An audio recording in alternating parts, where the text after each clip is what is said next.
vie. Une production de l'Office national du film. À chaque semaine, une équipe mobile de l'ONF vous invite à les suivre au cours d'un reportage éclair sur un aspect de la vie canadienne.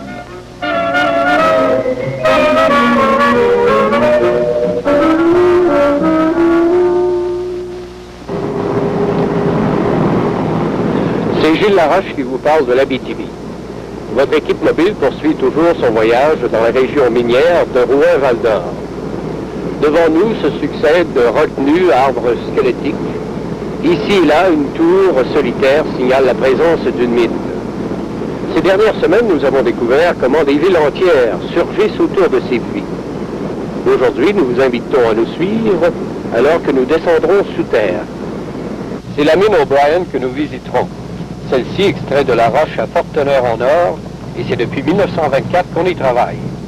Jadis, on pouvait y arriver qu'en suivant les cours d'eau intérieurs, à côté de Amos, en allant vers le sud, soit une distance de 40 000. Mais la mine a grandi en même temps que l'Abitibi, et il y a eu bien des changements depuis ces premiers temps, alors que les mineurs étaient logés dans des camps en bois rond. Du nouvel équipement, de nouvelles bâtisses ont été ajoutées, des puits additionnels ont été creusés au fur et à mesure que la mine a prospéré. Aujourd'hui, 200 employés y travaillent.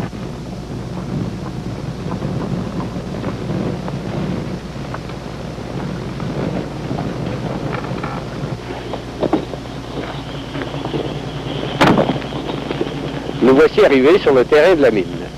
Et si vous voulez, avant que nous commencions notre visite, rencontrons deux membres du bureau de la direction.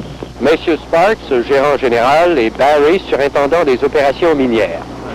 How do you do, Mr. Sparks? How do you do, Joe? How are you, Mr. Barry? Rush? I hope we won't be too much trouble for you. We're very pleased to welcome you, Joe, to O'Brien Gold Mine. Well, thank you. Tell me, will there be a ship going down shortly? Yes, in a very few minutes. Well, then I better hurry, if you will excuse me.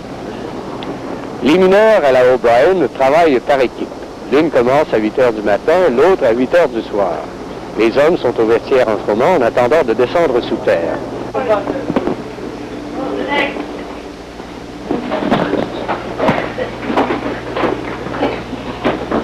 Passer du sol au sous-sol est un fait commun pour les hommes de la O'Brien.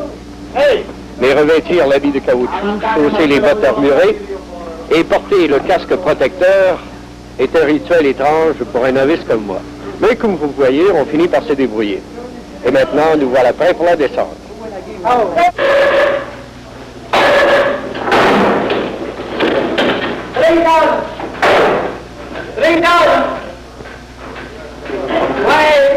Les années de forage et de dynamitage dans une vieille mine comme la O'Brien ont fait que les équipes travaillent maintenant à de très grandes profondeurs. Pour s'y rendre, les mineurs doivent prendre une sorte de super ascenseur dans deux puits successifs. Les cages sont suspendues dans l'espace par un câble retenu à la centrale des treuils.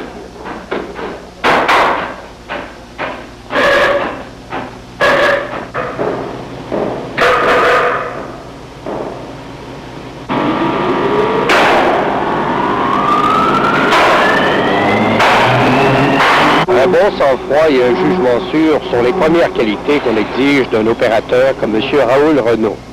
Par mesure de sécurité, chaque montée et chaque descente est signalée et confirmée à l'aide d'un avertisseur sonore.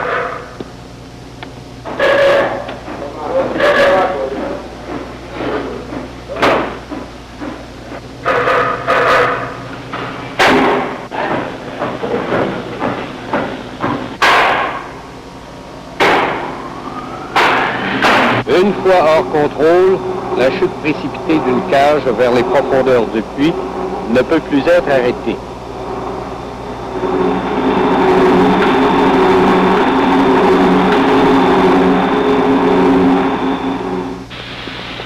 Les câbles sont inspectés 2 fois par mois et le puits a 2 principales utilités. Premièrement, le personnel peut se déplacer et deuxièmement, la roche est envoyée à la surface par cette même voie. Les cages et les chariots font contrepoids. L'une descend tandis que l'autre monte. Et maintenant que nous sommes un peu plus renseignés sur le fonctionnement de ces appareils, faisons-en l'expérience nous-mêmes.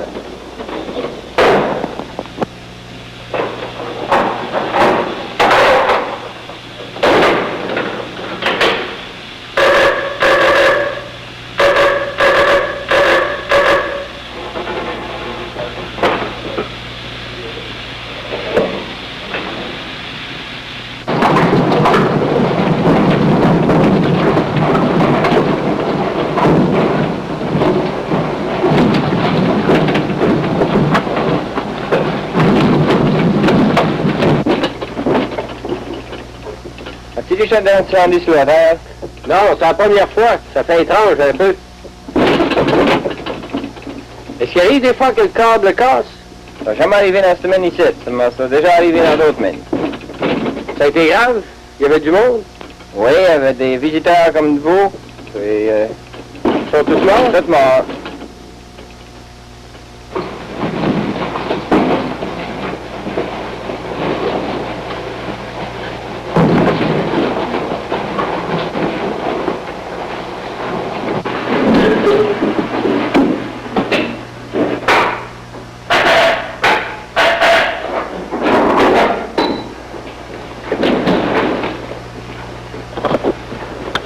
Eh bien, nous voici rendus au bas du puits. 3000 pieds nous séparent maintenant de la surface. Et je vous avouerai qu'on a un peu cette sensation d'être écrasé. D'ailleurs, l'air qu'on respire est déjà beaucoup plus lourd. Et l'on me dit que la température augmente davantage, plus on descend sous terre. Les équipes de mineurs que nous avons rencontrées plus tôt sont déjà rendues à leur travail, plus avant dans les tunnels. Alors faisons du pouce et allons les rencontrer. À bord de ces chariots qui ressemblent à un train miniature.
Elle fait un tapage d'enfer, cette machine. Ça ne vous rend pas un peu sourd?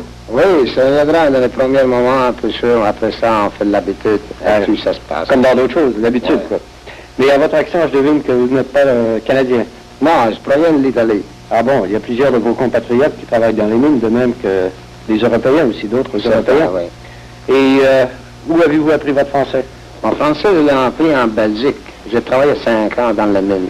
Ah bon, alors quand vous êtes arrivé au Canada, vous étiez déjà habitué de travailler Oui, sous terre? Oui, certain. Et c'est facile à faire fonctionner, ça? Non, c'est pas difficile.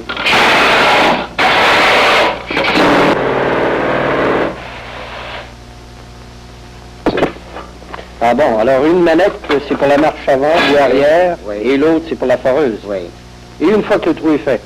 Une fois que tout est fait, on va le remplir de bâtons de putre, de dynamite. Ah, de dynamite. Et là, vous le faites sauter. Oui. Est-ce que vous allez dynamiter bientôt? Non, je ne peux pas. Je ne peux pas avant 3 heures. Pourquoi non? Pourquoi tous les hommes ils doivent sortir de ce ouvrage? Et pourquoi dans les drifts on fait de la fumée et de la poussière? Ah, ça pourrait les asphyxier. Certainement. Ah bon, alors je vous remercie. Ok. Ce n'est pas tout de dynamiter. Il faut encore récupérer le roc et l'expédier à la surface.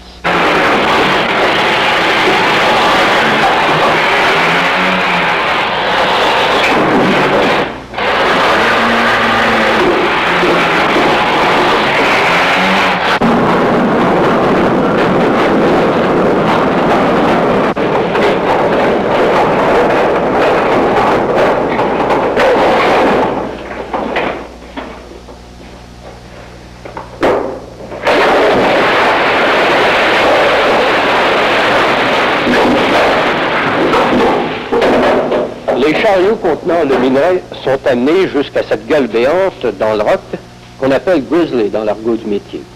Ce puits est très profond et je n'aimerais pas y faire une chute.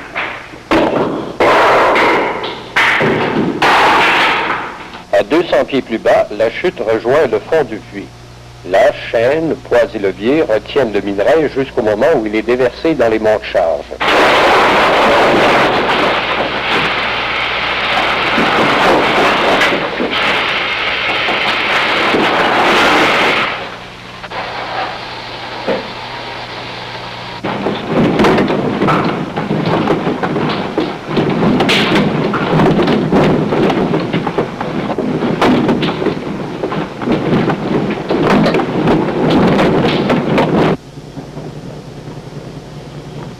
Eh bien, fini les galeries souterraines. Me voici tout au haut de la tour qui recouvre le puits d'ascenseur. C'est ici que le roc termine son ascension de 3000 pieds. Et le voici justement.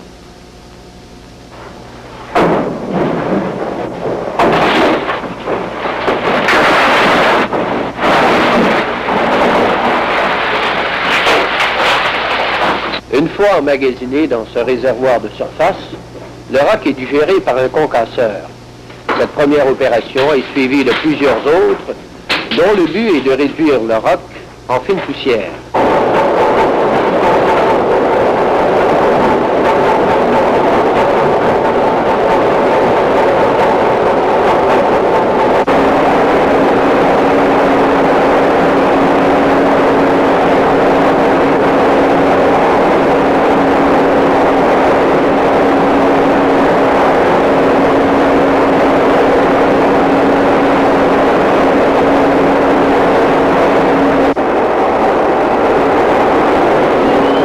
Concasseurs, broyeurs, tamis, chacun travaillant à un rythme monotone.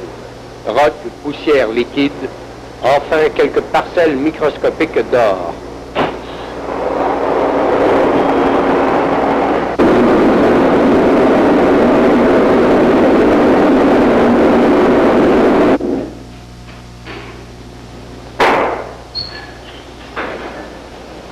Enfin, les efforts multipliés des mineurs, des ingénieurs et autres techniciens donnent ce résultat final, de l'or liquide.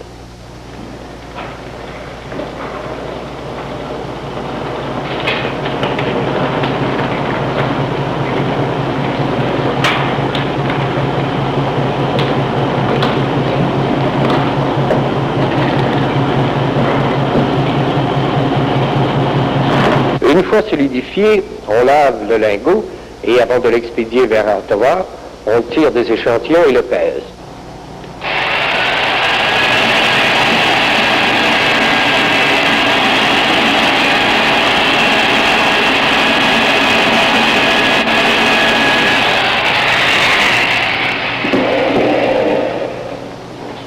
La nomenclature de statistiques est une chose habituellement assez aride, mais je crois que vous serez quand même intéressé de connaître celle-ci.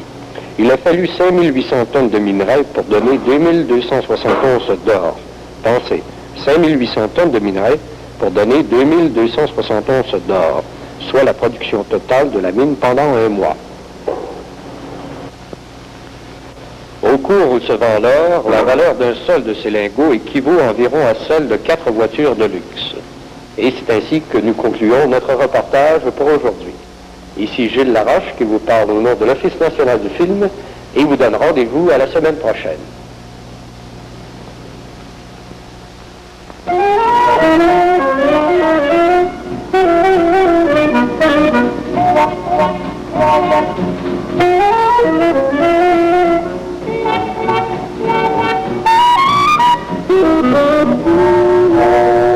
C'était une production de l'Office national du film.